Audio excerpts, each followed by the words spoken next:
Et si j'allais dans ma grotte? Et si j'allais dans ma grotte? Et si j'allais dans ma grotte? Est-ce que je vais dans ma grotte? Parfois, on dit, souvent, on entend que les hommes vont dans leur grotte. Mais nous aussi, on va dans nos grottes. Nous aussi, il faut quand même le dire. Parfois, lorsque nous avons une contraction, parfois, lorsque nous sommes en colère, lorsque parfois, eh bien, on y va. Et c'est bénéfique d'oser y aller. Parfois, on ne va pas, on n'y va pas. Pourquoi on n'y va pas? Parce que parfois, on a peur de se retrouver face à nous-mêmes. On a peur de se retrouver avec nous-mêmes. On a peur de se retrouver en soi. Et là, eh bien, en fait, on a peur d'aller voir les réponses que l'on peut se trouver. Les réponses qu'on peut trouver. Aller dans sa grotte, c'est prendre du temps pour soi. C'est se reculer de ce qui est en train de se passer.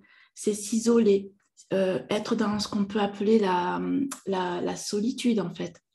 C'est ce que l'on appelle aussi être seul. Ça fait peur, n'est-ce pas? La solitude, on voit ça comme un moment, des fois, on peut le voir comme contraignant, comme dérangeant, alors qu'au contraire, la solitude a aussi sa part bénéfique. Elle nous permet bien de nous rencontrer nous-mêmes et d'aller chercher les réponses face aux contractions qui nous arrivent, face aux souffrances que l'on a, face à la colère. Ça nous permet d'être avec nous, d'aller dans notre grotte, d'aller là, d'aller là. Que là et là, ça se connecte. Que là, partout, ça se connecte en fait.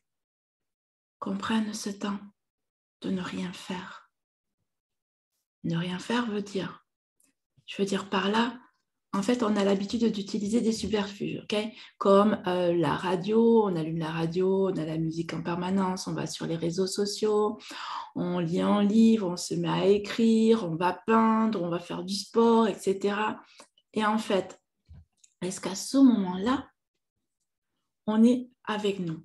Oui, on est avec nous, mais est-ce on prend vraiment ce temps d'être là et d'écouter là, d'écouter notre corps, nos corps même, je devrais dire en fait, d'écouter tout ce qui se passe partout là, d'écouter ce qui se passe partout. Et ça, c'est important. Sentir que oui, on peut avoir des brûlures d'estomac, que oui, on peut avoir la gorge qui se noue, que oui, on peut avoir de la tristesse, que oui, on peut avoir de la colère. Allez toucher tout cela du doigt, allez voir exactement ce qui se passe. Prendre ce temps pour nous, pour soi. Être seul, c'est ne pas rien faire en fait. C'est juste là, on est posé. Je ne parle pas de méditer, quoi que ce soit, non. Non, je dis juste être là avec soi. Prendre ce temps, voir pourquoi on est contracté, voir pourquoi on n'arrive pas à faire tel pas. Pourquoi alors qu'on sait très bien le chemin qu'on a à faire, mais pourquoi on n'y arrive pas? Prendre ce temps, là, maintenant, avec nous.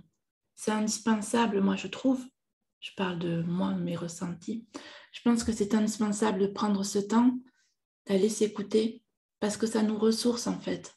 Ça nous ressource, ça nous replonge avec qui nous sommes, avec notre âme, avec notre enfant intérieur, comme certains disent, avec notre joie. Ça nous permet de reconnecter avec qui nous sommes et pas ce que l'on veut qu'on soit. Ça nous permet de nous énergétiser, ça nous permet de retrouver cette force qu'on a en nous et d'oser faire les pas après supplémentaires. Ça nous permet de prendre en compte qu'on nous demande de faire des choses qui sont très compliquées pour nous et c'est d'aller puiser au fond de nous des forces pour agir, pour faire, pour prendre des choix, pour faire des choix. Aller vers soi, c'est aller dans sa grotte. De toute façon, on est seul et on meurt seul. Oui, il y a eu notre mère qui était là, qui nous a permis de sortir. Mais après, le fil du temps, on est en vie en famille, enfant, mais on est quand même seul là. Après, on vit en couple, mais on est quand même seul là. Et ce seul-là, il faut l'aimer, il faut le chérir. Ça nous permet d'avancer tous les jours un peu plus, malgré les fortes contractions qu'on peut rencontrer et que le monde nous présente.